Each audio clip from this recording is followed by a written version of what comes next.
안녕하십니까. 묘장어망 본사품입니다. 묘장어망 본사품.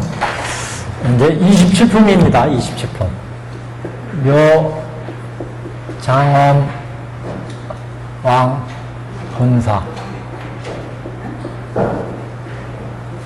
예.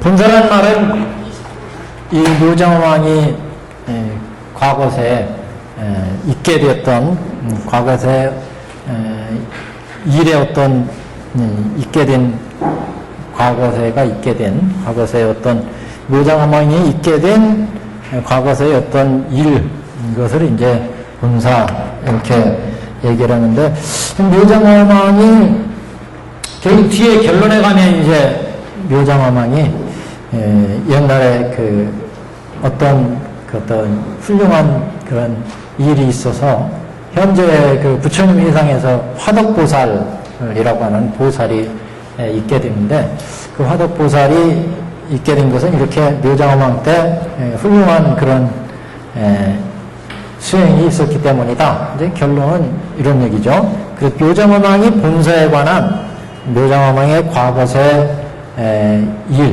과거세 일이 어떤 그 훌륭한 일이 있었느냐, 과거세 일이 있게 된 어떤 그 계기가 되는 일들에 대해서 설명한다. 그 당시가 이제 우리 울리움 소황아지 다타가토아라 삼맥삼불타라고 했으니까 울리움왕 소황아지 부처님, 울리움 소황아지 부처님, 울리움 수왕화지 지까지 다타가타라 삼맥타는 이제 열의 은공 명현족 성서 세간의 무상사이고 이제 생략된 말이니까, 그래서 울리움 소황화지 부처님 시절에 이 묘장어망이 훌륭한 그런 불도를 닦아서 결국 이 양반이 이제 부처님 회상에서 화덕보살 보살이 되었다는 거죠. 화덕보살은 앞에 우리가 묘음보살품에서 봤어요. 묘음보살은 어떻게 이렇게 훌륭하신 그 교화 행동을 보이십니까?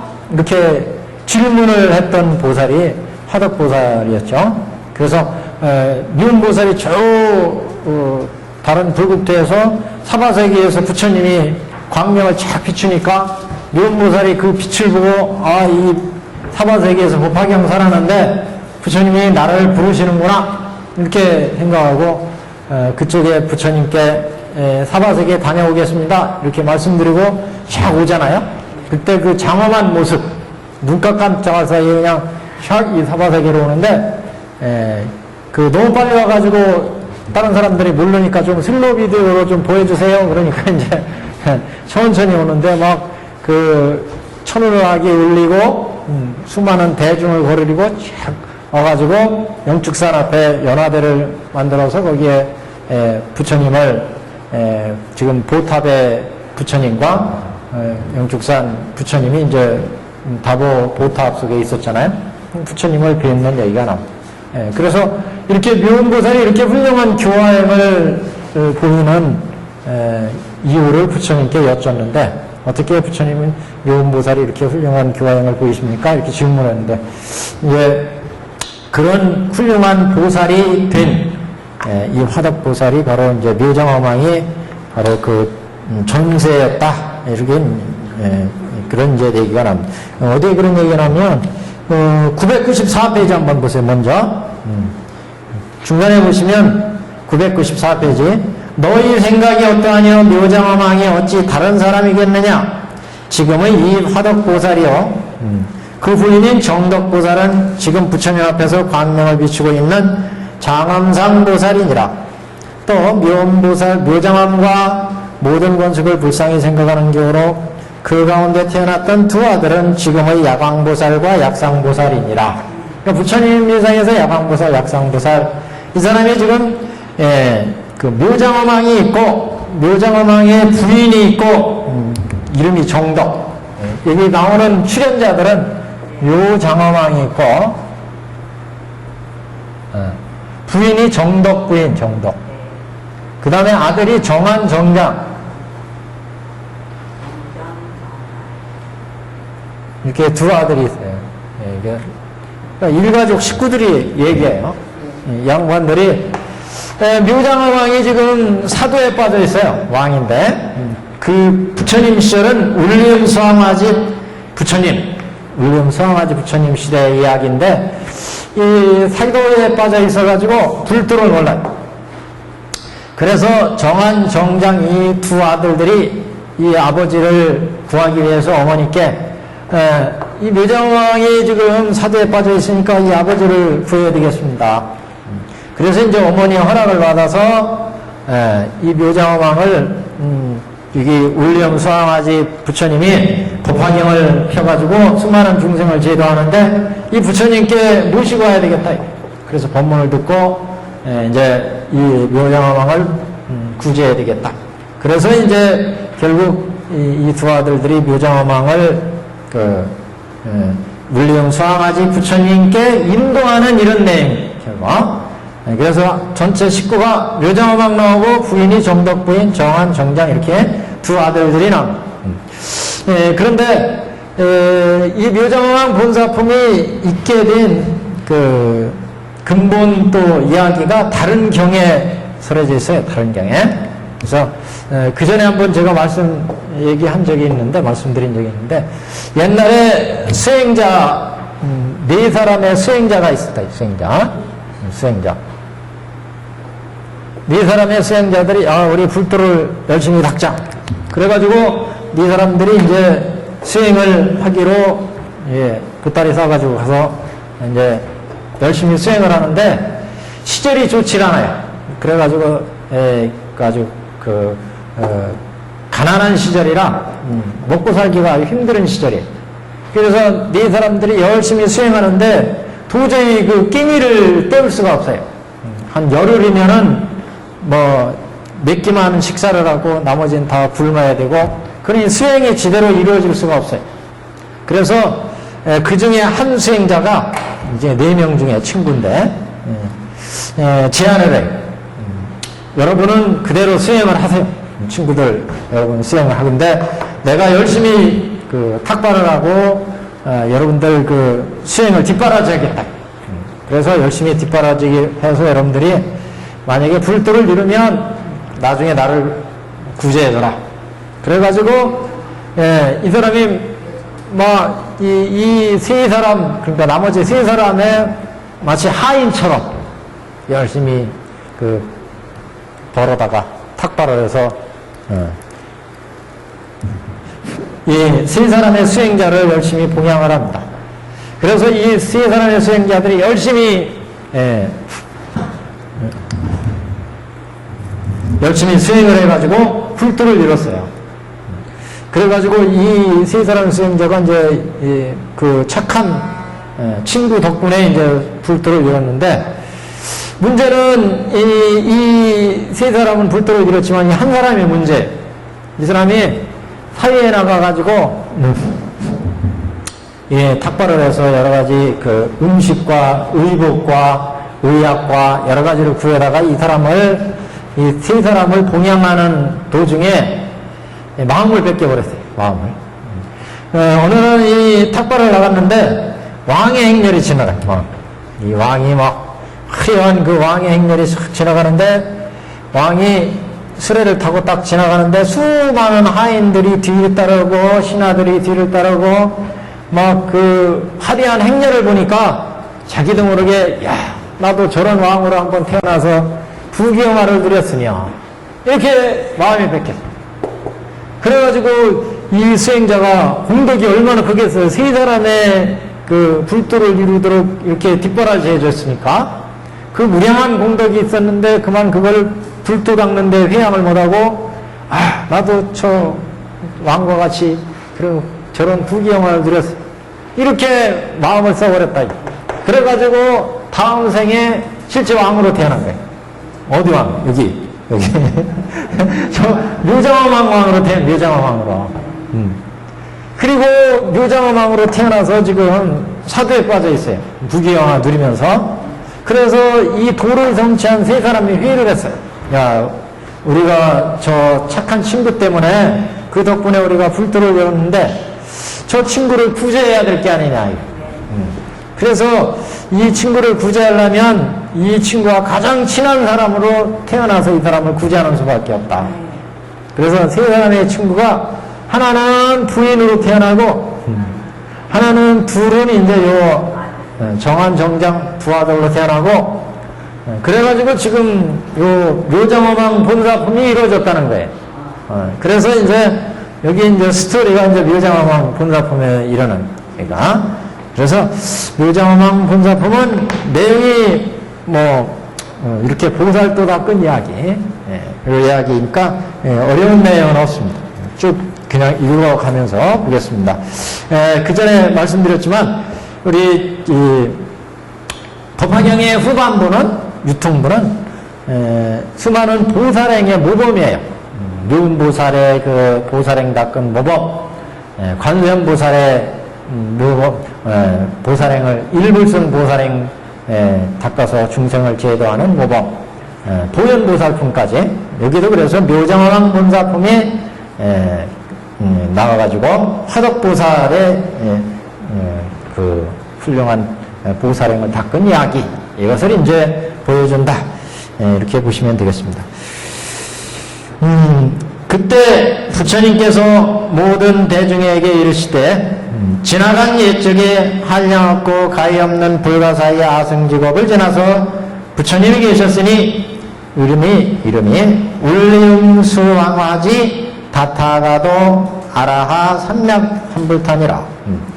울리음수왕화지까지는 이제 부처님 이름이죠. 그래서 이건 이제 벼로 이렇게 얘기하므로 다타가도 아라하 삼략삼불탄은 이제 통어예요. 통어.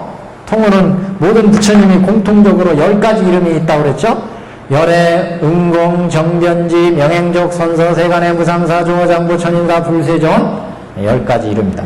그것을 인도식 발음으로 표현한 거예요. 이게 다타가도는. 그러니까 다타가도는 열애라는 뜻입니다. 다타가도.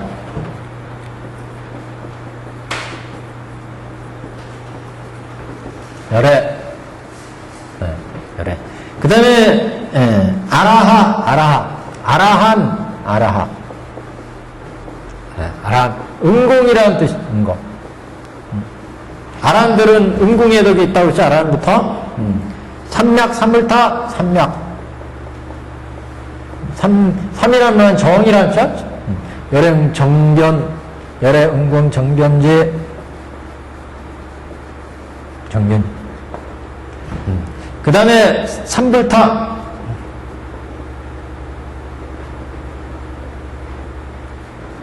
명행족. 열애, 응공, 정변지, 명행족. 이렇게. 삼략, 삼불타.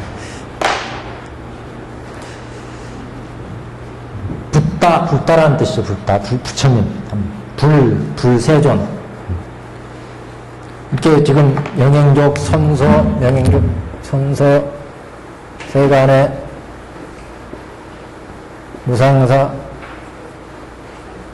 조장부, 불세존 이렇게 지금 이어진 거예요. 이어진 거. 지금 생략도 있습니다.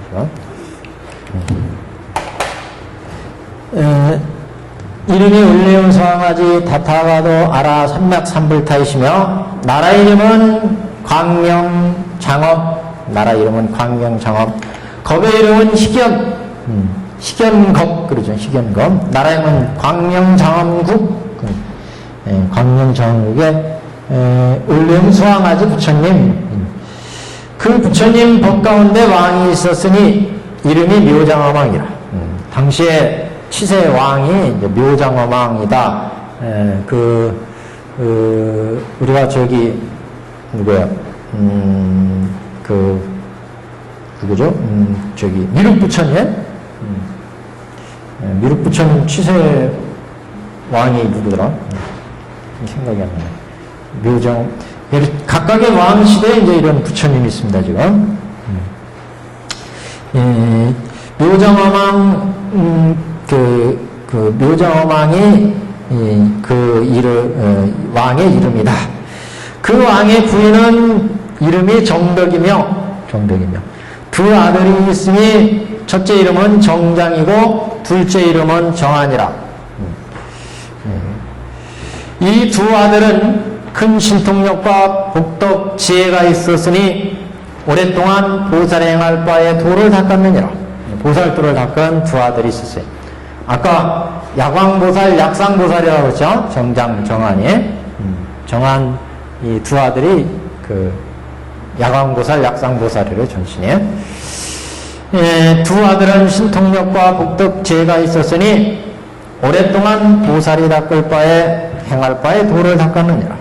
즉 보시바람일, 지게바람일, 인욕바람일, 정진바람일, 선바람일, 반야바람일, 방편바람일, 이게 육바람일이고, 그 다음에 자비희사, 사무량심, 자비희사와 또 37품의 조두법을 다 명론히 통달함이라. 37조두법도 닦고. 그러니까 지금 닦을 법을 다 닦았어요. 육바람일 닦고, 사무량심 닦고, 37조두법 닦고, 이렇게. 우리가 뭐 조두법, 정두법 이렇게 나왔죠. 우리가 여기 저쪽에 17품인가? 그 법상, 아니에요, 법상.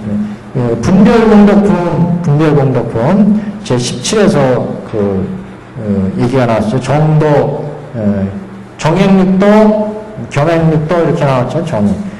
정도를, 우리 바람일행을 정도로 법화경, 천태 법화경 정도로 치고, 37 도품 닦는 거는 조두법 이렇게 얘기를 하는데, 보통 이제 그래서 정도로 칠 때는 이 바람일행, 육바람일, 사홍선, 뭐 10도를 바람일행의 정도라 이렇게 보통 정도, 조도로 문구에서는 그렇게 얘기합니다. 정도, 조도 이렇게. 조도는 37도품, 도품을 조도로 하고, 정도는 이제 10도. 10바람이 이렇게도 보지만 여기서는 뭐 이렇게도 6바람이래, 사홍서. 이렇게 해서 10도를 정도로 보기도 합니다. 그래서 이거는 횡의 수행이다. 횡.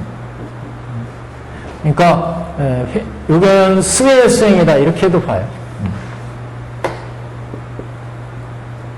횡의, 종횡할 때, 가로. 얘는 뭐 종의 수행. 이게 무슨 얘기냐면, 이 바람일행은 보시바람일 열심히 닦으면 그대로 피안으로 꼬리를 하잖아요. 또 지게바람일 닦아서 꼬리 나고, 사홍선 닦아서 꼬리 나고, 여기는 그걸 차례대로 닦아요. 37조도법을 뭐 예를 들어 사근, 사여의족, 사염초, 사정근이죠. 사정근, 사여의족, 이거 37도품 얘기할 때 사정근, 사여족, 그 다음에 뭐 오근, 오력, 칠각지, 팔정도,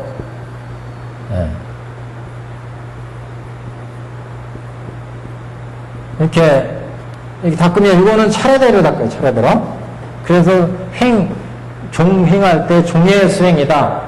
그렇게 얘기를 하는데, 여기는 횡의 수행. 이거 하나 닦았을 때 그대로 불도로 나가고, 각각을 닦아서 불도로 나가니까 횡의 수행이다. 이렇게 얘기하는데, 이제 이걸 뭐를 정도로 보느냐, 정도. 뭐를 이제 조도로 보느냐, 이제 그 차이입니다. 그래서 조도, 정도 이렇게 구분하는데, 하여튼 37조도법을 다 명료히 통달함이라. 또 보살의 정삼매, 일성숙 삼매, 정광삼매, 정색삼매, 정조명삼매, 정장삼매, 대위덕삼매를 얻어서 이 모든 삼매에 다 통달함이라. 그러니까 이 지금 아들들이 두 아들들이 어떤 수행을 했느냐 보살도 그 수행이 지금 보살도 닦을 때 이렇게 바람일행 정도를 닦고 조도법을 닦고 정도와 조도를 다 열심히 닦아서 삼매를 깊은 이런 삼매를 얻었다. 그래서 그 삼매 이름이 정삼매, 일성숙 삼매, 정강삼매, 정색삼매, 정점행삼매, 정장엄 삼매, 대의덕장 삼매. 이 삼매는 어떤 교학적으로 이름이 따로 어떤 뭐가 있는 건 아니고 보통 이제 글자 그대로 해석을 합니다. 그래서 이 보살에는 뭐 예를 들어서 그 정삼매 그러면 청정한 번뇌를 다 여인 청정한 경지를 얻은 삼매 이런 의미의 삼매다. 일성수 삼매 뭐 이건 일성수라는 건 태양 그 다음에 수는 성수는 별이잖아요. 그러니까 별자리 무슨 그 태양 뭐 이런 그 이름으로 불리는 그런 경지의 삼매 태양이나 또한 별자리 왕이나 뭐 이런 별자리나 태양 뭐 이런 경지의 어떤 이름을 얻은 삼매다. 특별히 어떤 경지나 어떤 내용이 있는 건 아니고요. 정강삼매 이건 청정한 빛이 나는 그런 그런 이름으로 불리는 삼매 그냥 이름이에요.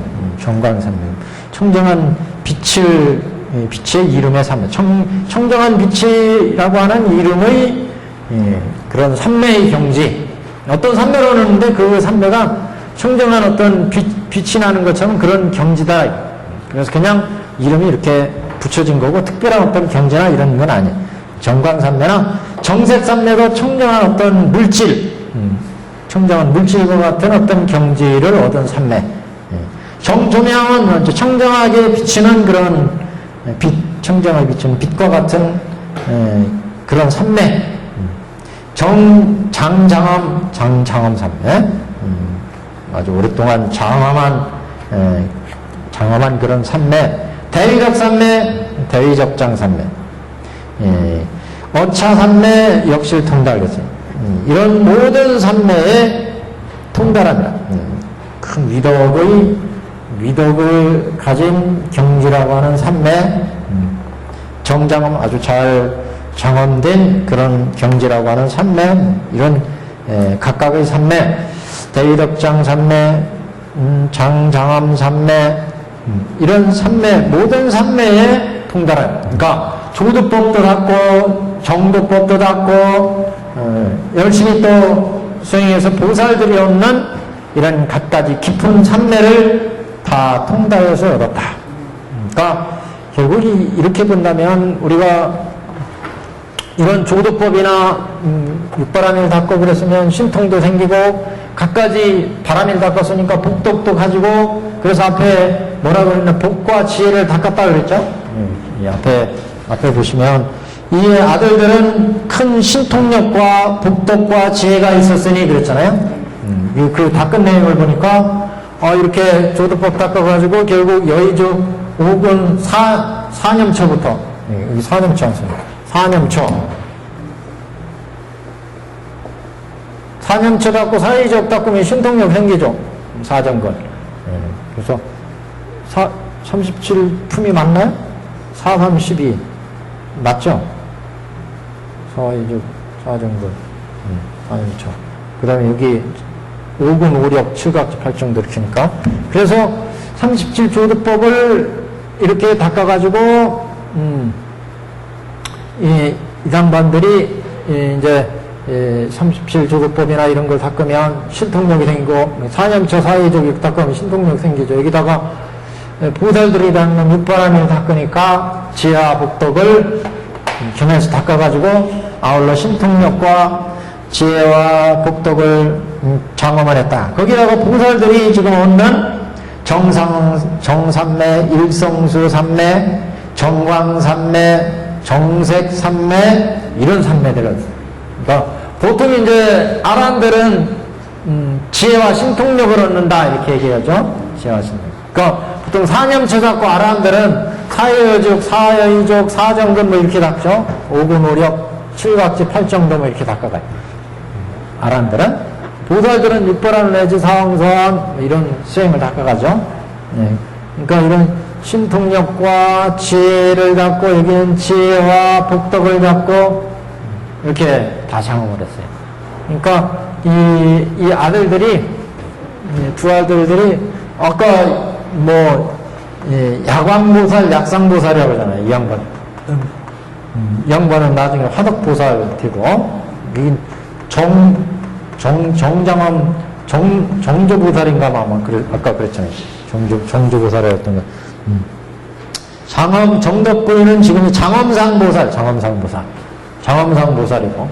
그러니까 이 보살들이 이렇게 수많은 그 공덕과 그 위신력과 그런 훌륭한 대보살이 됐는데 그 보살도 닦을 때 이렇게 이제 수많은 보살도의 수행을 하셨다.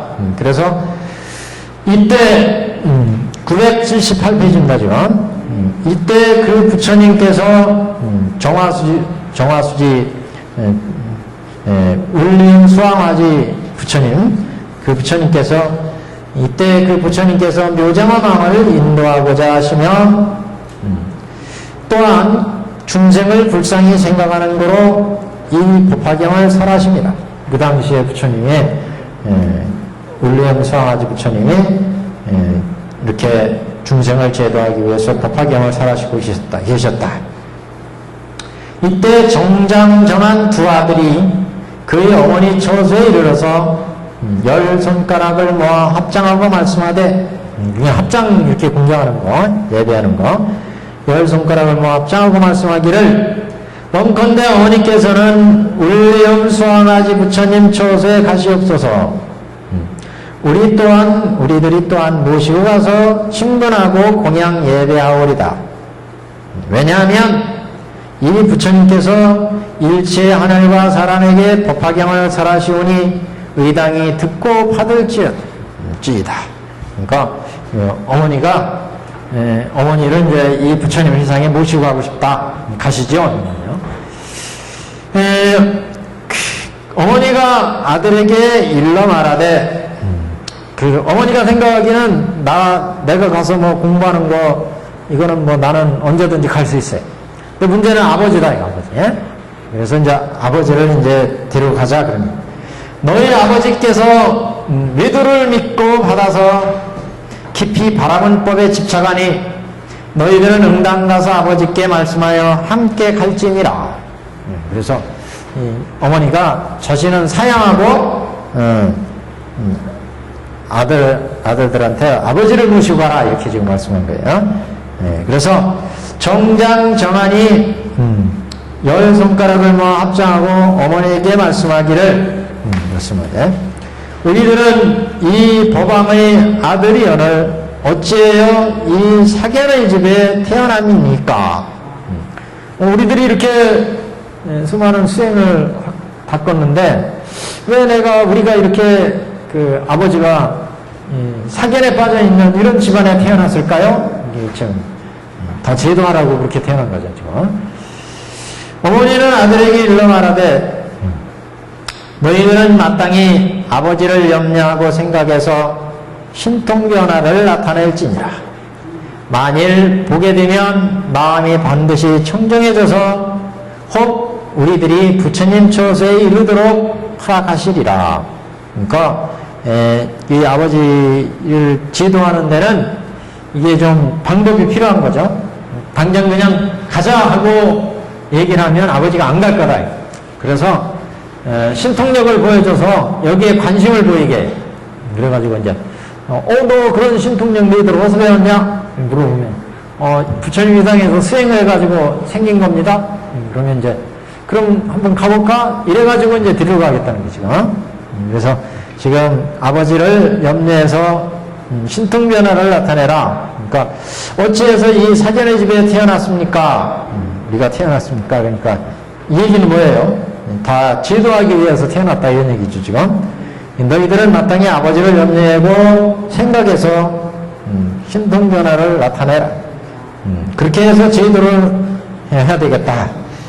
그래서 꼭 우리들이 부처님 처소에 이르도록 하락하시리라 이런 얘기는 아버지가 신통력 부리는 것을 보면은 마음이 움직여서 이제 청정한 마음이 들어가지고 불도에 관심을 보이게 된다. 그래서 그때 이제 우리 다 같이 부처님 처소에 가자. 그래가지고 이제 아들이 신통변화를 보여주는 대목이에요. 이때 두 아들이 그 아버지를 생각하여 허공으로 솟아 올라가니 높이는 7따라수로 높이 아주 높이 올라갔다.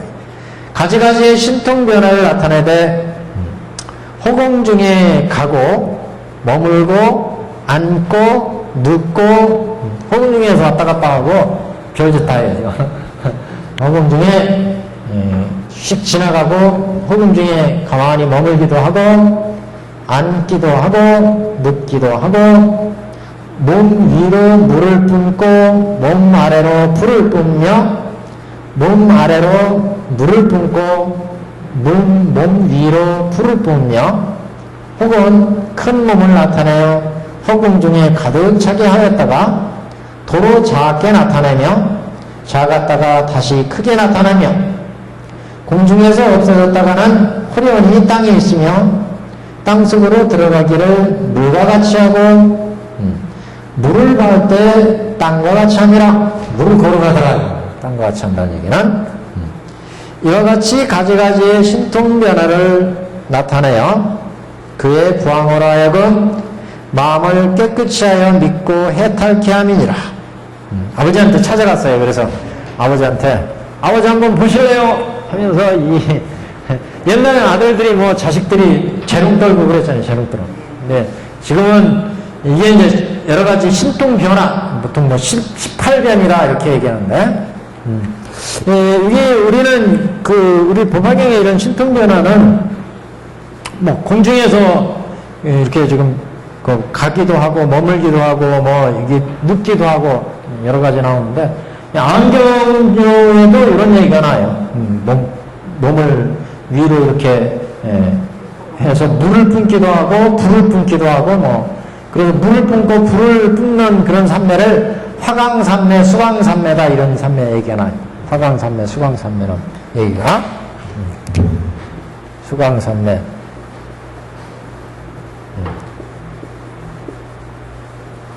화강산매 이렇게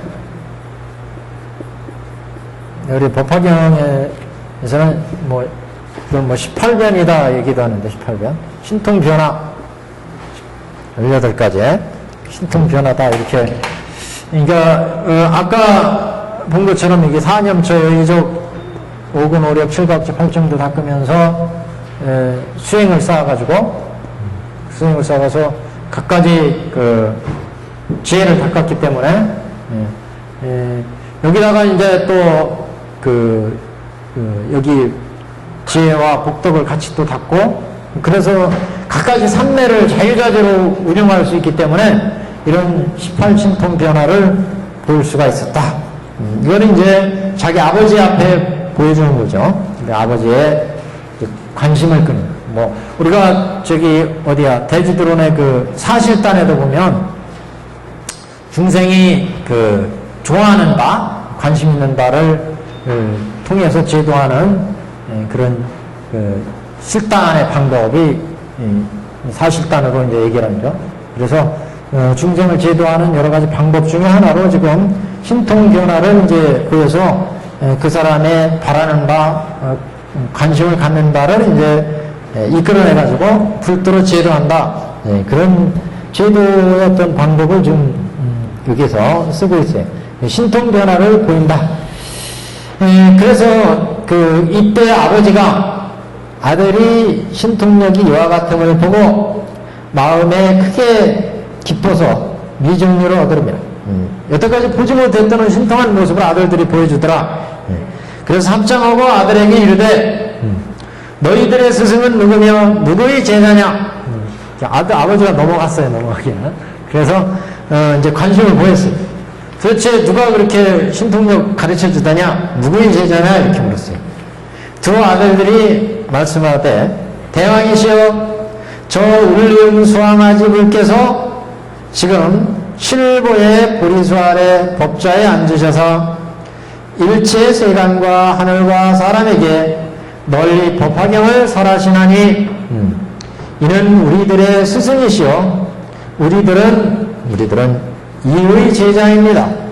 그러니까 우리는 스승이 울리움 수왕아지 불이고 우리는 그분의 제자입니다. 이런 얘기죠. 지금 일체 세간과 하늘과 사람에게 법화경을 설하시는 부처님이 울리움 수왕아지 부처님이 있어요. 그래서 칠보의 보리수 아래 법좌 앉으셨다. 그러니까 보리수나무가 부처님마다 좀 다르다고 그랬죠? 우리 석가모니 부처님은 목보리수나무 밑에서 나무 보리수나무 밑에서 성도하셨잖아요. 성도하셨어요. 그래서 불법 피고 그런 것도 이제 나무 그늘에서 대중들을 모아놓고 불법을 피죠. 근데 울리움 수왕아지 부처님은 칠보 보리수나무, 칠보 보리수. 그러니까 각각 보리수나무가 교화하는 인연 중생에 의해서 차이가 있습니다. 울리움 수왕아지 불은 지금 칠보 보리수 아래 법좌에 앉아서 일체 세간과 하늘과 사람에게 널리 법화경을 설하시는 이분이 이제 스승이시고 우리는 그의 제자입니다. 아버지가 아들에게 일러 말씀하되 나는 지금 또한 너희들의 스승을 배웠고자 하니 함께 갈지니라. 스스로 간다고 하잖아요. 신동력 부인이 관심을 보여가지고 그러니까 그 사람이 그 게임을 좋아하는 사람이면은 게임 좋아하는 게임을 그럼 해야 되겠네요. 게임의 고수가 돼가지고 그러니까 각각 인도하는 방법이 첫 번째는 그 사람이 관심을 보이는 바, 좋아하는 바, 그걸 각각의 중생의 그 욕망과 바라는 바에 의해서 가르친다. 그 다음에 이제 각각 중생들이 어떤 능력, 소질을 가지고 있느냐, 거기에 맞춰서 또 교화를 해야 되고, 그 다음에는 이 사람이 어떤 좋고 나쁜 점이 있느냐, 나쁜 점을 제거시키고 좋은 점을 북돋아주고, 그래서 그런 나쁜 점을 제거해주는 교화. 그 다음에 이제 근기가 성숙하면 불도의 진실한 내용을 얘기해주는 교화. 이런 각각의 교화 방법을 사실단에서 얘기합니다. 그래서 지금 여기도 아버지가 스승을 뵙고자 하니 함께 가자. 이에 두 아들이 공중에서 내려와 어머니 처소에 이르러 합장하고 어머니께 말씀하되 부왕께서 지금 이미 믿고 이해하셔 안역다라 삼약 삼벌이심을 일으키셨나이다. 불도를 구하고자 하는 마음을 일으켰다. 아버지가 우리들이 아버지를 위하여 이미 부처님 일을 하였으니 원컨대 어머니께서는 저 부처님 처소에 가서 출가하여 수도할 것을 허락해 주십시오. 그러니까 아들들이 부처님께 우리가 출가할 수 있게 해달라 이렇게 지금 청을 했어요. 그래서 아버지도 데리고 가고 어머니도 이제 데리고 가고 그리고 자기들은 출가할 것을 청하고 그래서 이 사경가에 태어나서 정환, 정덕, 정환, 정정 두 아들이 브라만교에 빠져있는 아버지, 사경가의 아버지를 제도하기 위해서 신통 변화를 보여서 아버지를 이제 데리고 가고, 어머니도 데리고 가고, 그리고 자기들은 이제 본격적으로 출가해서 수행자의 길을 가야 되겠다. 이렇게 청하기, 출가를 청하는 내용입니다. 여기까지 이제 개송. 간단하게 개송은 원컨대 어머니께서는 우리들을 놓사 출가하여 사모니 되게 하옵소서. 모든 부처님은 심히 만나기 어려우니 우리는 부처님을 따라 배우려 하나이다.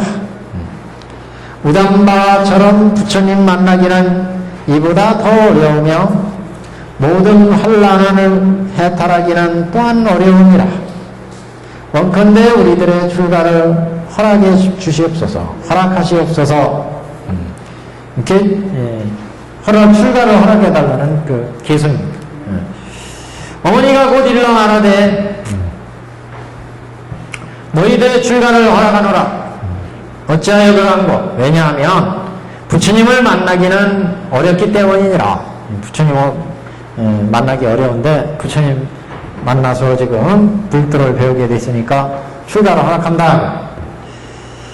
그래서 이제 이에 두 아들이 부모에게 말씀하라되 거룩하도다 부모님이시여 원컨대 이때 울리음수왕 집을 처소에 가셔서 친견하고 공양하시옵소서. 두 이제 부모님 다 모시고 울리음수왕아지 부처님께 가서 부처님께 공양을 올리자. 왜냐하면 어째 그런 부처님을 만나기 어려우니 우담바라 꽃과 같으며, 우담바라가 수천 년 만에 한 번 핀다고 그러잖아요. 우담바라 꽃 보는 것과 같으며, 또는 위눈이 거북이가 바다에 뜬 나무 토막의 구멍을 만난과 같나이다. 이 얘기는 잘 아시죠? 망망대에 판때기가 있어요. 여기는 나무 토막 그랬는데 원문에는 안경에는 판때기로 나와요. 판때기에 구멍이 뚫렸어요. 망망대에 판때기가 또 얼마나 크겠어요. 크면 작은 거죠, 아주. 망망대로 본다면 망망대에 판때기가 있어요. 여기에 구멍이 뚫렸는데 이 구멍을 통해서 망망대에서 판때기 만나는 것도 어렵고, 그 판때기에 또 구멍 뚫린 그 구멍을 또 만나기도 어렵죠.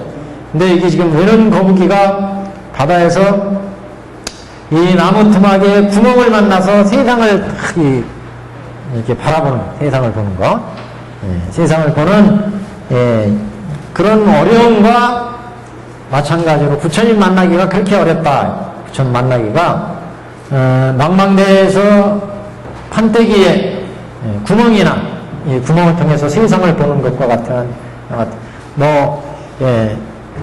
흔히 이 법화경이 이건 지금 생략돼가지고 미는거북이가 바다에 뜬 나무 토막에 구멍을 만나는 것 같다. 그 구멍을 통해서 세상을 본다는 얘기죠. 그러나 우리들이 숙세에 복이 심히 두터워서 인생에서 부처님과 법을 만났나이다. 부처님 만나기가 이렇게 우담바라가 수천 년 만에 한 번 꽃이 피는데 그 꽃 피는 것을 보기 어려운 것처럼 부처님을 만나기가 어렵다. 또 눈이 하나짜리, 눈이 두 개면 두 개로 볼 수 있지 않겠어요? 눈이 하나짜린 거북이가 이 판때기를 만나서 이 판때기로 세상을 이렇게 구경을 한다. 바라본다는 거죠. 이런 판때기 만나기가 얼마나 어렵겠어요. 그래서 이 세상에서 불법 만나기가 이렇게 어렵다. 이걸 이제 외눈 거북이가 바다에 뜬 나무 토막에 구멍을 만난 것 같다, 이렇게 비유를 했습니다. 그러나 우리들이 숙세에 복이 심히 두터워서 인생에서 수왕아지 부처님을 만났다, 이게. 그래서 우리들이 숙세에 복이 심히 두터워서 이생에서 부처님과 법을 만났나이다. 이런 거로 부모님께서는 우리들이 출가하도록 허락하시옵소서.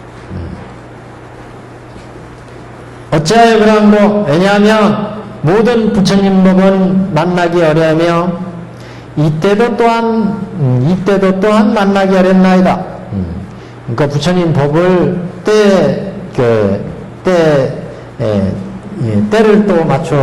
때를 맞춰서 만나기가 또 어렵다. 그러니까 부처님이 지금 나오셨고, 부처님이 나오셨어도 아무 때나 만나는 거 아니죠? 그 부처님을 뵐 수 있는 때가 있어요. 그 때가를 또, 부처님 뵐 수 있는 때가 또 우리가 지금 됐다는 거죠. 그래서 그 부처님 뵙기가 어렵고, 또 아무 때나 만날 수 있는 것도 아니고 부처님을 만날 수 있는 이런 때가 도래했으니까 우리들이 부처님을 뵈러 가야 되겠습니다. 그래서 부모님과 함께 이제 부처님 만나러 가는 일. 그때 묘정왕의 후궁 84,000인이 다 모두 이 법화경을 받아가졌느니라. 그러니까 모두 이제 함께 간 거죠. 묘정왕도 가고 정덕 부인도 가고 정한정장 두 아들도 가고. 그래서 이 궁궐의 후궁들이 가만히 생각하니까 주인들이 다 갔으니까 자기들도 다 따라갔어요. 그래서 84,000명 후궁들이, 근데 진짜 다 후궁이 84,000이니까요. 우리 묘정왕의 후궁이 84,000 아니겠죠, 아무래도. 그냥 하여튼 여기 후궁은 궁궐에 있는 모든 사람 다 포함하겠죠, 아무래도. 하여튼 근데 이게 후궁이라고 그랬어요, 후궁. 하여튼 후궁 84,000인이 다 모두 이 법화경을 받아가졌느니라. 모두 따라와서 주인을 따라서 법화경을 받았다. 법화경을 수주했다. 정한보살은 법화관 내에 오래 머물러 이미 통달하고, 정장보살은 이미 한량없는 백천만원급에 이제 악취삼매에 통달해서 일체 중생으로 하여금 모든 악취를 여의도록 하고자 한 때문이니라. 그러니까 이 제 악취삼매라는 것은 이는 제거한다는 거죠. 모든 악취라는 건 육도 윤회하는 것처럼 지옥, 악의, 죽생 이런 나쁜 것, 삼악도, 삼선도 다 육치는 다 취에 속합니다. 그 중에 이제 삼악도는 지옥, 악의, 죽생, 이건 이제 악도인데, 이런 악취에 들어가지 않는 삼매 이렇게 보시면 되겠습니다. 이 삼매를 닦으면 적어도 이런 악취에 떨어지지 않는다. 지옥, 악의, 죽생 이런데, 그래서 정장, 정한 두 아들들이 있는데, 정한보살은 법화관내에 머물러 이미 통달하였고, 정장보살은 한량없는 백천만원급에 이제 악취삼매에 통달해서 일체 중생으로 하여금 모든 악취를 여의도록 하고자 한 때문이라. 그래서 자신도 삼악도에 떨어지지 않는 그런 삼매를 얻었으니까 그 삼매로 일체 중생을 제도하게 될 거 아니에요? 제도하니까 일체 중생도 이런 악취에 떨어지지 않는다. 언제 한번 제가 25삼매를 그전에 한번 복사해 온 것 같은데, 법화 현에 보면 25삼매가 있어요. 25삼매라는 것은 6개, 색개, 무색개를 25일가 그랬죠? 6개, 색개, 무색개, 우리 천태사기에서 25유를 얘기했어요. 유라고 하는 건 존재란 뜻이고, 이 세상의 존재는 6개, 색개, 무색개. 그래서 우리 6개는 우리 중생에 살고 있고, 색개는 초선, 2선, 3선, 4선, 이게 무색개는 공묘체, 익묘체, 무소유체 이렇게 되잖아요. 그래서 이 색개, 6개, 무색개의 존재를 나누면 25 존재가 된다. 그래서 25 존재는 여기 6개는 우리 인간 있잖아요, 인간 밑에 악이, 축생, 수라, 인, 천 이렇게. 그래서 지옥서부터 이 육도, 25이라는 건 육도의 세계, 육도. 3개, 줄이면은 3개, 육도, 3개, 육도, 25유의 각각의 존재마다 이 25유를 파하는 삼매가 있어요. 그러니까 우리 지옥의 세계를 파하는 삼매, 악의 세계를 파하는 삼매, 축생의 세계를 이렇게. 그래서 25유를 타파를 해야 이제 3개로부터 벗어나죠. 이런 게 삼매에 대한 얘기하는데, 그러니까 삼매라는 거는 우리가 번뇌라는 건 우리를 번거롭게 하잖아요. 마음을 막 뺏기게, 여기도 마음을 끌어내고 저기도 마음을 끌어내서 자기의 일심자리를 본 마음을 보지 못하게 자꾸 방해를 해요. 그래서 그런 마음을 고요하게 하나로 모아주는 게 삼매 아니겠어요? 그렇게 돼야 지옥에 들어가는 그런 어지러운 마음, 이걸 타파해. 그래야 지옥에 안 들어가. 악에 들어갈 수 있는 업을 지켜야 하는 우리 어지러운 마음, 이걸 타파해야 악에 안 들어가. 인간에 태어나게 하는 그 어지러운 마음이 있어. 이걸 타파해야 인간에 태어나지 않죠. 천상에 태어나게 하는 그런 마음이 있어. 이걸 타파해야 천상에 태어나지 않고 불도의 연각이나 성문이나 보살이나 이렇게 될 수 있죠. 그래서 각각의 존재마다의 산매를 얘기를 하는데 그걸 25산매 이렇게 얘기를 합니다. 그래서 여기도 이 정한이나 정장 두 보살들이, 두 아들들이 이제 아까 출가를 요청했고, 그래서 이제 결국 출가를 한 거죠. 그러니까 정한보살, 정장보살이 됐어요. 그래가지고 이분들이 이제 이 묘장어망의 후궁들도 법화경을 받들어 수지하게 되었고, 정한이나 정장 두 보살도 법화산매 통달했고, 법화경의 실상의 경지를 아는 이런 이제 법화산매를, 또 정장보살은 여러 가지 악취를 여의는, 지옥악의 축생계를 여의는 이런 산매를 얻었어요.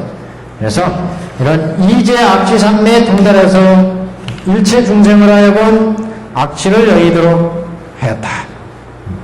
그 왕의 부인은 여기 정덕 부인, 그 정덕 부인은 제불집 산매를 얻어서, 제불집 산매, 이것도 뭐 글자 그대로 모든 제불이 얻는 그런 훌륭한 산매의 경지. 그 부인도 제불집 산매를 얻어서 능히 모든 부처님의 비밀의 법장을 알았느니라. 그래서 부처님의 비밀 법장을 이해를 했다. 그래서 정덕 부인은 두 아들이 이와 같이 방편력으로 아버지를 잘 교화해서 마음에 신뢰하여 불법을 좋아하게 하였느니라. 그래서 두 아들들이 신통력을 보여줬고, 어머니의 또 교화력, 이런 이제 교화를 통해서 아버지가 불법을 좋아하고 불도에 들어가게 해줬다. 그래서 이에 묘정어망은 여러 신하와 권속을 거느리고, 정덕 부인은 후궁과 처녀 권속을 거느리고, 왕의 두 아들은 42,000원을 거느리고 한때에 같이 부처님 저수에 나가 두면으로 팔에 예배하고 부처님을 3번 돌고 나서 한쪽에 머무릅니다. 부처님 이 인원만 가지고도 뭐 법석이 이루어지겠어요.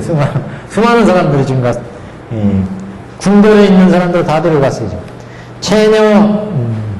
처녀는 주방에 근무하는 그 여인들, 정덕 부인은 후궁의 처녀 권석을 거느리고, 왕의 두 아들들은 42,000인을 거느리고, 한때에 같이, 어느 때에, 그때에 부처님 처소에 나가 두면으로 발에 예배하고, 부처님 예배하는 방법이죠.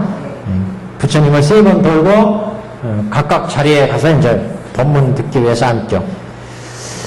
그때 부처님께서 왕을 위하여 법을 설하시어 법을 보이고 가르쳐 이롭고 즐겁게 하시니, 이게 이제 보통 뭐 시결이히 그랬죠. 시결이.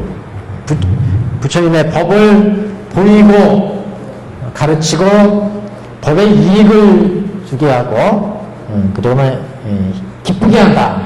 법을 들으면 기쁘죠. 이렇게 가르쳐, 법을 가르쳐서 법을 보이고 가르치고 이롭게 한다. 시기울이 한다. 즐겁게 하시니 왕이 크게 기뻐함이라. 그때 묘장어망과 그 부인은 값이 1,100,000양금이나 되는 목에 걸린 진주 영락을 풀어서 부처님 위에 흩으니, 허공 중에서 네 기둥의 보대로 하여, 그래서 보배를 착 공중에 던져냈다가 허공 중에서 보배대가 되어라, 보배대. 네 기둥에 있는 이렇게 보배대가, 대면 고위에 뭐 앉거나 그 대에, 대라는 게 뭔지 아시죠? 이렇게, 우리가 5대 그러면, 우리, 그 5대산에 5대 있죠? 위에가 이렇게 5대산이라는 대자도 이렇게 산 꼭대기에서 이거 좀 평평한데, 이게 대. 예? 네 기둥이 있으면 이렇게 된 보배대가 만들어지더라. 보배를 허공에 던지니까. 그래서 진주 영락을 풀어서 부처님께 딱 공양을 드리려고 허공에 그 보배대를 던졌더니, 그게 네 기둥의 보배대로 화해가지고, 그 가운데 큰 보배상이 있으되 백천만의 하늘옷이 깔려 있습니다. 그게 보배대에 앉을 수 있도록 천의가 쫙 깔려 있더라. 그 위에 부처님이 가부좌를 메고 앉아서 큰 광명을 오시며, 부처님 좌석을 마련해 드린 거예요. 보배대로. 보배로 공중에 딱 던져서 부처님 보배대로. 우리가 정장은 뭐 그 신통 재주를 봤어요. 하늘에 올라가서 눕기도 하고 걸어 다니기도 하고 뭐 물을 뿜기도 하고 내리기도 하고 뭐 각가지 재주를 봤는데, 정덕 어머니 재주는 못 봤는데 어머니 재주가 또 재주를 부렸어요. 신통변화를. 백천양금이라 되는 진주영락에 이 목걸이가 있었는데, 이걸 풀어가지고 공중에 공중에다가 보배대를 만들더라. 보배대를 만들어서 부처님이 그 한 법좌를 만든 거예요. 법좌. 지금 묘정왕도 그 부처님 보러 가자 그래가지고 수많은 권속들이 84,000의 그 권속들이 따라 그 후궁들이 따라났어. 정덕 정안에 또 수많은 그 제자들이 또 따라났어. 정덕 부인은 또 처녀들, 후궁의 처녀들, 궁정에 있는 그 궁녀들 쫙 다 데려갔어요. 그래가지고 이제 부처님한테 법을 들어야 되니까 부처님을 법석에 모셔야 되잖아요. 그러니까 자기가 이렇게 끼고 있던 진주 그 영락, 뭐 이게 진주 목걸이, 부인이 백천양금이라는 진주 영락, 진주 영락의 목걸이를 쫙 풀어서 보배대를 만들었다.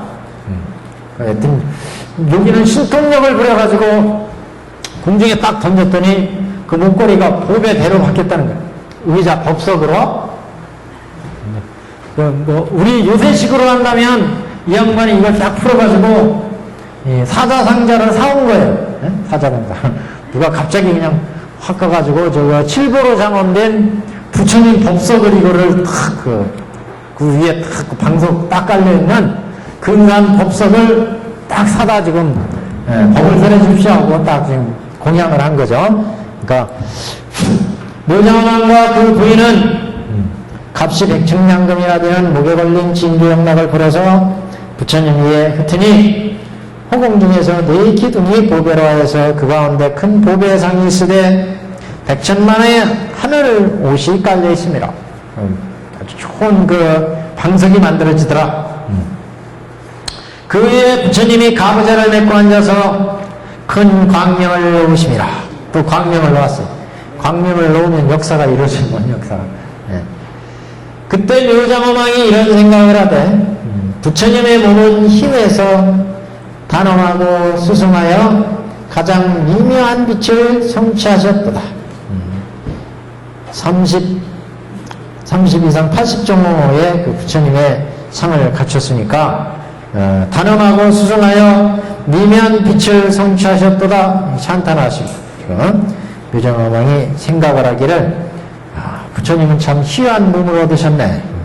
단엄하고 아주 빛이 미묘한 빛을 내는 그런 몸을 얻으셨구나. 이렇게 생각을 했다. 이때 울림수왕아지 부처님께서 사중에게 이르시되, 사중에게 우리 법화경의 사중은 보통 사중은 비구니 우바세 우바이를 사중이라 하지만 법화경에서는 사중이 좀 확대가 된다고 했어요. 법회를 열기 위해서 발기하는 발기종, 그죠? 그 법문을 듣고 깨달음을 열게 하는 열린 단기중. 대개 이제 단기중은 성문들이 많아요, 성문들이.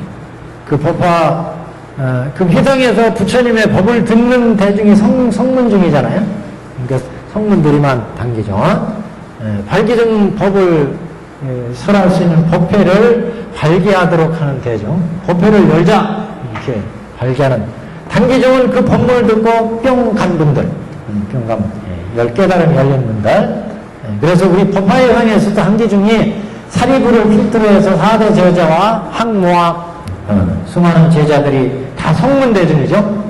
성문대중. 단기중이. 그 다음에 이제 영양중이 있어요, 영양중. 영양중은, 여기 그림자 또는 메아리와 같이 이 법을 듣기 위해서 저 수많은 법계에서 불보살들이나 신중들이 와요. 그래서 우리 영축선에서 법회를 하니까 저 미혼보살이 타방세계에서 오잖아요.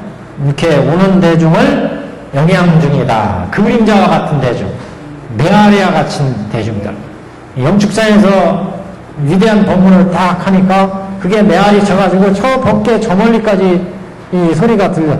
그래가지고 거기 있는 대중들이 지금 법화경사라는구나 위대한. 그래가지고 이제 오게 된다. 그 다음에 결연중. 결연중. 다시 또 인연을 맺는 대중이 있어요. 사중. 법화경의 사중입니다. 법화경. 결연중은 이 법을 듣고 다시 이제 인연을 맺었어요.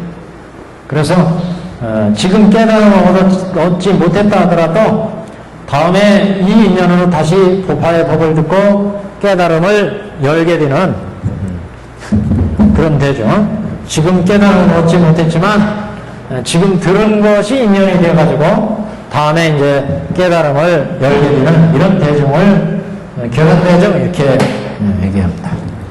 한번.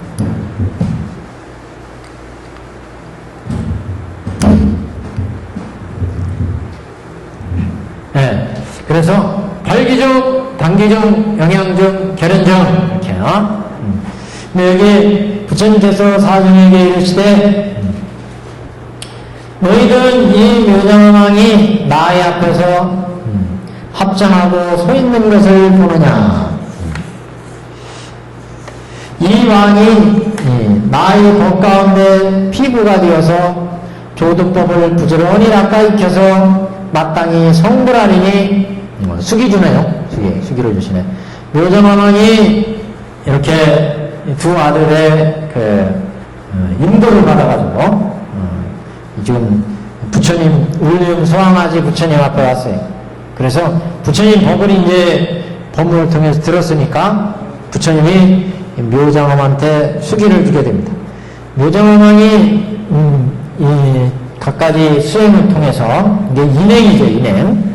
우리가 모든 그 수행에는 불도에는 인행이 있어요, 인행. 인행이 닦아야 과가 이제 성취돼, 과가. 과로서 이게 어떤 부처님이 될 것이다. 성불에 수기를 주게 됩니다. 수기의 어떤 과를 얻게 됩니다. 그 수기로 얻는 과는 이 인행을 거쳐야 됩니다. 그 인행이 그래서 중요합니다. 그 인행은 이왕이 나의 법 가운데 피부가 되어서 조득법을 부지런히 닦아 익혀서 마땅히 성불하리니 이름이 사라소왕이라 할 것이며 사라소왕. 그 나라의 이름은 대광국이요. 대광. 겁의 이름은 대고겁이라. 대고왕겁. 겁의 이름은 대고왕겁. 이건 어떻게 뭐 해석할 수는 없고요. 대광겁이고 큰 빛이다. 대고는 뭐 아주 높은 왕이다. 대고의 왕이다. 그냥 그렇게 그 글자 그대로만 해석하면 그렇지만 어떤 특별한 뜻이 있는 것은 아닙니다. 그 나라의 이름이 대왕국. 겁의 이름은 대고왕이라. 역사상에 대왕국은 없었죠. 대왕국도 괜찮네요. 신라국, 고구려국, 고려. 높은 고자는 들어갔네. 고구려는 들어갔는데. 대왕국. 마을 이름 대광리 있어요. 저쪽에 대광리. 대광국, 이 나라의 이름은 대광국이요. 겁의 이름은 대고왕이라. 그 사라수왕, 이름은 사라수왕이에요. 사라수나무가 있는데, 사라수왕 하여튼. 사라수왕에게는 한량없는 보살대중과 한량없는 성문 대중이 있으며, 그 나라는 평등하여 공덕이 이와 같으리라. 그 나라가, 이렇게, 아주, 울림수왕화 부처님이 수기한 사라수왕이 사라수왕 불이죠. 그러니까 사라수왕 불인데 이 사라수왕 불이 그때 나라가 대왕국이고 그 시절은 대고왕 겁의 시절이고 그 사라수왕 부처한테는 수많은 보살대중들이 있어서 그 나라를 장악하게 된다. 그래서 그 나라가 이렇게 훌륭한 나라가 된 것은 이 사라수왕 부처님의 공덕이다. 그래서 그 나라는 평정하여 공덕이 이와 같으리라. 그 왕이 즉시 나라를 아와에게 부축하고 부인과 두 아들과 모든 권속과 함께 불법 가운데 출가하여 수다함이니라. 그 나라에도 또한 이 사라수왕이 울림수왕아지 부처님이 이제 수기를 해서 아까 이 묘장왕이 불도를 이루는데 그 부처님의 나라가 사라수왕 부처님 나라인데 그 나라에도 또 왕이 있어요. 헷갈리시면 안 돼요. 지금 여러 가지 얘기가 나오니까 지금 이야기 출발한 거는 묘장왕이 출발했어요. 어느 날 옛날에 묘장왕이 있었는데 묘장왕이 보라만교 사교에 빠져 있어요. 그래가지고 이 정덕, 정한, 정장 부인과 아들 둘이 작당을 해서 작당이 좋은 작당이에요 이거는요. 그래가지고 아버지를 교하죠. 그래서 묘장왕을 그 울림수왕아지 부처님 모시고 울림수왕아지 부처님께 찾아가가지고 이제 법문을 들었답니다. 물론 그 전에 이 묘장왕을 꼬시기 위해서 두 아들이 여러 가지 신통변화를 보여줬어요. 그래서 그거 누구한테 배웠느냐? 네 스승은 누구냐? 그래가지고 울림수왕아지 부처님입니다 해서 모시고 와가지고 결국 이분들이 울림수왕아지 부처님께 법문을 듣고 이 두 아들들은 출가를 하게 해주십시오 해서 출가한 거죠 결국. 그래서 정한 보살, 정장 보살이 됐어요. 그래가지고 이제 이 양반들이 갖가지 법을 들었으니까 삼매를 얻고 경지를 얻었는데 이 묘장왕도 울림수왕아지 부처님이 이제 수기를 하시기를 앞으로 묘장왕도 30실 조도품에 이런 수많은 보살들을 닦아서 불도를 닦아서 부처가 되려라. 그때 부처가 사라수왕 부처다. 사라수왕 부처가 되는데 이 사라수왕이 부처가 되어서 그 부처님 시대에 수많은 보살대중이 있고 대중들이 있을 거 아니겠어요? 대중들이 있는 그 나라에 왕이 또 있다. 이 양반이 부처가 됐을 때 그 나라의 그 왕의 지금 그때의 왕의 나라를 얘기하는 거예요. 988페이지에 그 왕이 이 사라수왕 부처님 영향을 받아가지고 이 양반도 나도 왕 그만두고 불도에 닥자 이래가지고 이 양반도 이제 왕위를 버리고 출가를 하게 된다. 그 왕이 즉시 나라를 아우에게 부축하고 부인과 두 아들과 이 집도 또 똑같이 부인과 두 아들이 있어요. 이렇게 어떻게 보면 거의 의도적인 것 같아요. 이쪽도 이렇게 됐으니까 여기도 이렇게 지금. 그래서 그 왕이 즉시 나라를 아버지에게 부축하고 부인과 두 아들과 모든 원족과 함께 불법 가운데 출가하여 수다하니라. 왕이 출가한 후에 84,000년을 항상 부지런히 정진해서 묘법면화경을 수행하고 이렇게 지난 후에 일체 정공덕 장엄삼매를 얻어서 일체 정공덕 장엄삼매 청정한 공덕이 장엄된 삼매 그냥 글자 그대로 해석하는 수밖에 없어요. 이거는요. 청정한 그러니까 수행을 열심히 닦아가지고 일체 청정한 공덕을 얻어서 일체 청정한 공덕을 얻어가지고 그 일체 청정한 공덕이 장엄된 그런 삼매의 경지를 얻어서 그렇죠. 지금 이 양반 얘기가 아니라 이 양반이 부처가 되어서 묘정왕이 부처가 된 수왕과 사라수왕 부처님 시대의 얘기입니다. 사라수왕 부처님 시대에 건속으로 외부 그 왕이 있는데 그 왕이 이 부처님의 그 법을 흠모를 해가지고 흠모했다는 얘기는 없는데 하여튼 그래서 이 부처님께 출가하기로 했다. 그래서 아우에게 나라를 주고 부인과 두 아들과 모든 원수가 함께 출가했더라. 왕이 자기 왕위를 내놓고 출가해가지고 불때 들어온다는 것은 지극히 어렵죠. 어느 시대에 어느 왕이든 간에 일단 권력을 잡으면 그 권력의 맛을 들이면 결코 왕위를 물려줄 생각을 되게 안 해요. 심지어는 아들한테 물려주는 것도 막 굉장히 꺼리고 막 그러죠.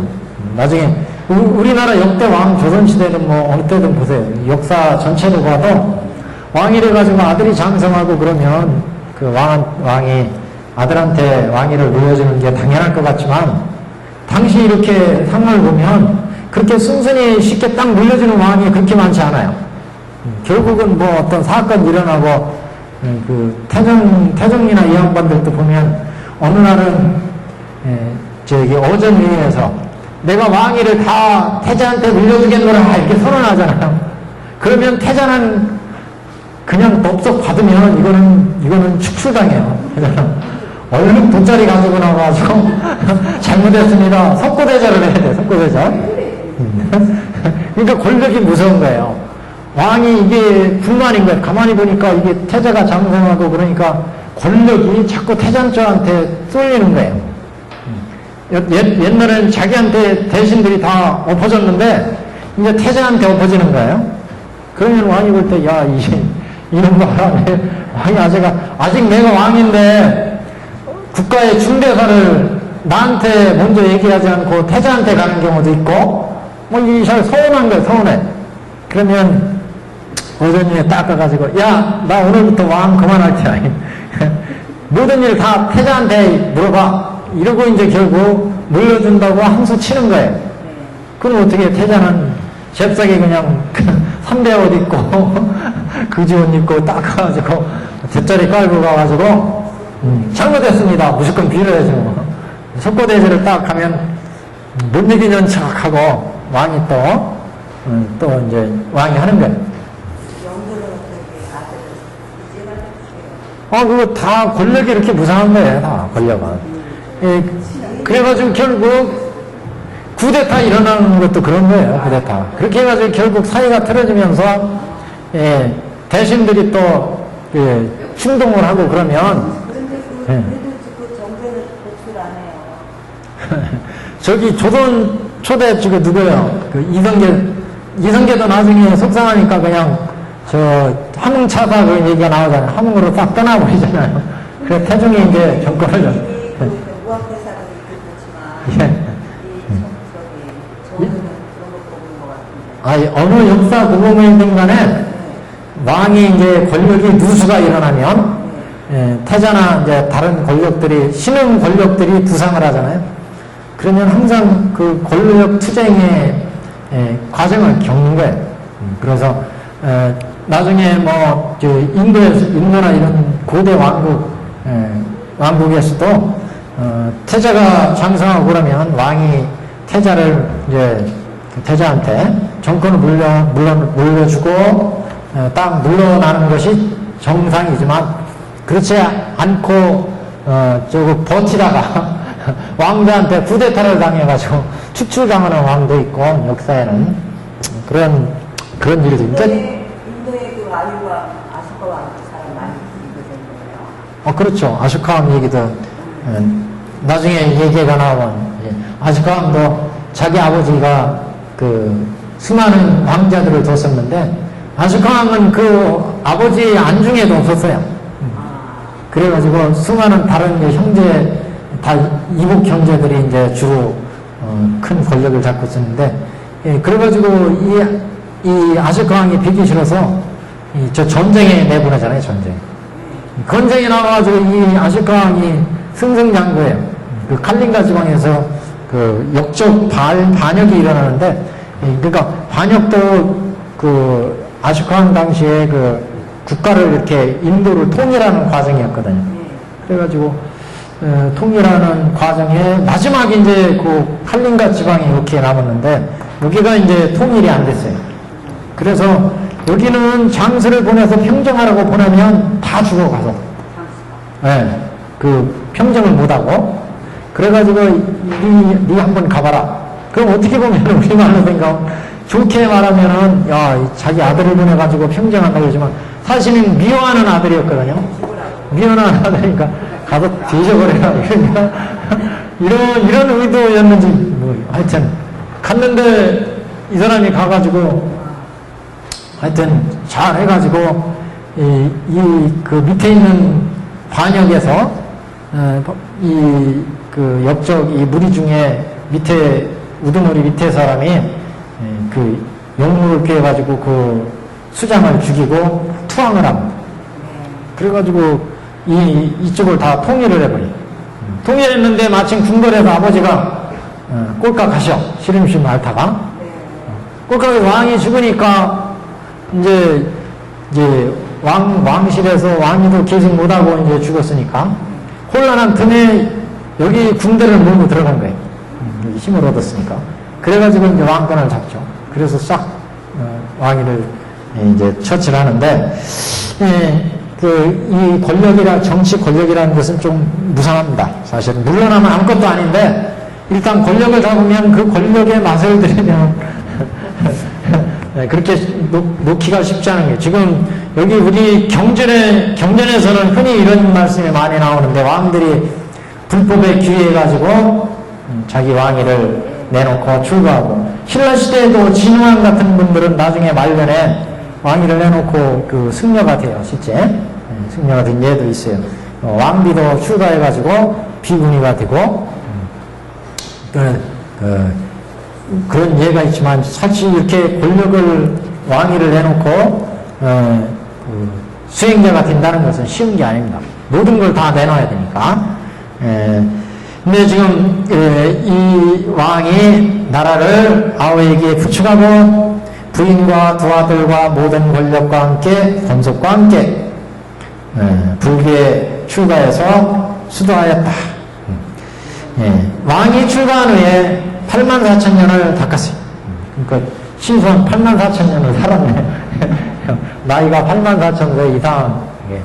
하여튼 이렇게 84,000을 항상 부전히 정진해서 그러면 이게 인세가 그러면 84,000년 세였던 모양이죠.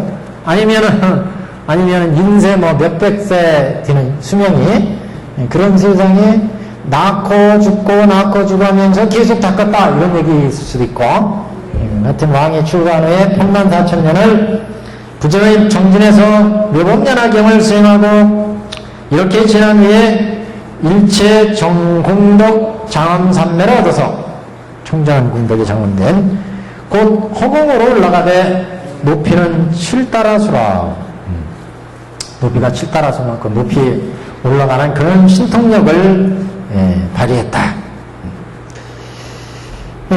그래서 이제 그 부처님께서 이들을 찬탄한 부처님께서 말씀하되 한 페이지 넘겼습니다. 990페이지에 부처님께서 말씀하되 세존이시여 나의 이미 두 아들은 이미 부처님의 일을 하였나이다. 신통변화로 나의 삿된 마음을 돌려 부처님 법 가운데 평안히 머물게 하고 세존을 친근할 수 있게 하였사오니 두 아들은 나의 선지식이옵니다. 숙세의 성문을 다시 일으켜 나를 도와 이익되게 하고자 나의 집에 와서 남입니다. 지금 요것은 이제 정장 정한 두 아들이 앞에 왜 나는 이 사견가에 태어났습니까? 이렇게 얘기한 적이 있었죠. 근데 이게 이제 답이 나오기를 이게 그러니까 묘정왕의 부처님께 말씀하되 세존이시여 나의 이 두 아들은 이미 부처님의 일을 하였습니다. 부처님이 중생을 지도하는 것처럼 나를 지도했다. 그래서 신통변화를 보여서 나의 삿된 마음을 돌리도록 했고 부처님께 귀의하도록 했어요. 부처님 법 가운데 편히 머물도록 하고 세존을 친견할 수 있게 하였으니 이 두 아들은 나의 선지식입니다. 숙세의 성문을 다시 일으켜 나를 도와 이익되게 하고자 나의 사견가의 집에 와서 남입니다. 사견가의 이 집에 와서 나게 해줬습니다. 이렇게. 그래서 이제 을림 수왕아지 부처님 그 회상에서 묘장왕이 이제 분토를 닦아가지고 휴가해가지고 두 아들 덕분에 사라수왕 부처님이 된다고 그랬죠. 그 사라수왕 부처님 회상에는 그 수많은 중생들을 제도하는데 그 나라 왕도 이 묘장왕처럼 그 왕과 부인과 아들과 함께 출가해서 그까지 그 정한 상매를 얻고 수행을 했다.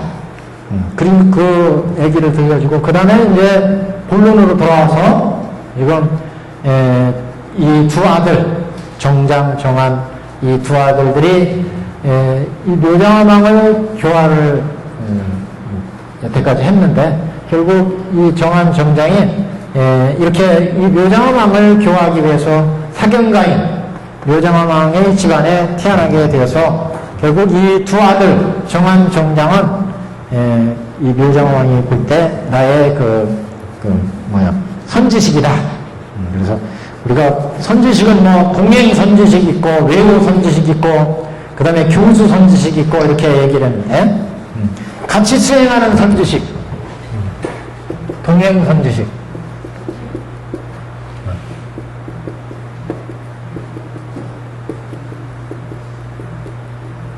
외호 선지식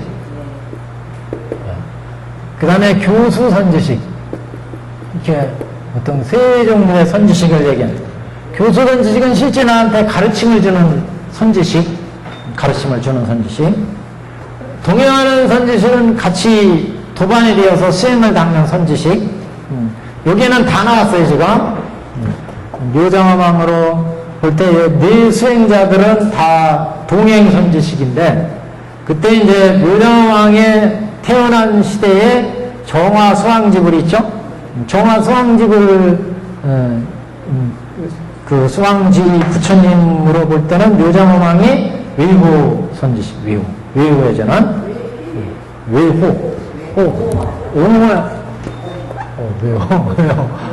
외호입니다. 밖으로 외호해주는 같이 수행하는 사람은 이제 동행 선지식.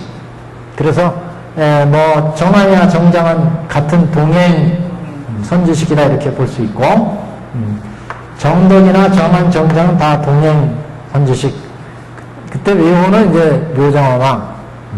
그때 그 부처님은 정화수왕집을 이렇게 선지식. 그래서 두 아들이 이 두 아들은 나의 선지식입니다. 지금 묘정왕이 볼 때 이 두 아들 정한 정장은 나를 인도해 줬으니까 두 아들들을 나의 손주십니다. 이렇게 두 아들들을 찬탄하게 됩니다. 숙세 선근을 과거세에 이렇게 선근을 내가 심었는데 그 숙세 선근을 다시 일으켜 나를 도와 이익되게 하고자 나의 집에 사견가인 브라만 집안에 태어나서 나를 교화해 준 겁니다. 이렇게 지금 해명한 부분입니다. 그 다음은 이제 울림수왕아지부께서 묘장엄하게 일러 말씀하되 여기부터는 조금 내용이 그러니까 여기는 다음 시간에 하죠.